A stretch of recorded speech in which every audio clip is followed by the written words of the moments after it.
काय झालं? कंटाळलास? खूप प्रयत्न करतोय पण हवं तसं यश मिळत नाही, बरोबर ना?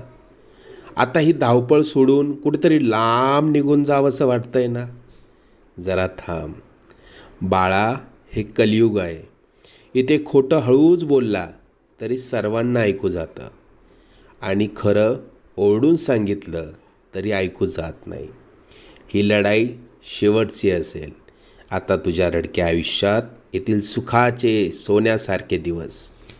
आम्ही तुला आजपर्यंत अनेक संकटातनं तारलं, आणि यापुढे प्रत्येक संकटात सदैव तुझ्या कुटुंबाच्या पाठीशी उभे राहू. तुला जेव्हा आमची गरज वाटेल मनापासून हाक मार, आम्ही नक्की येऊ. अरे, मायबाप मानतोस ना आम्हाला? पैशांची गरज असेल तर सांग, पण कोणापुढे हात पसरू नकोस.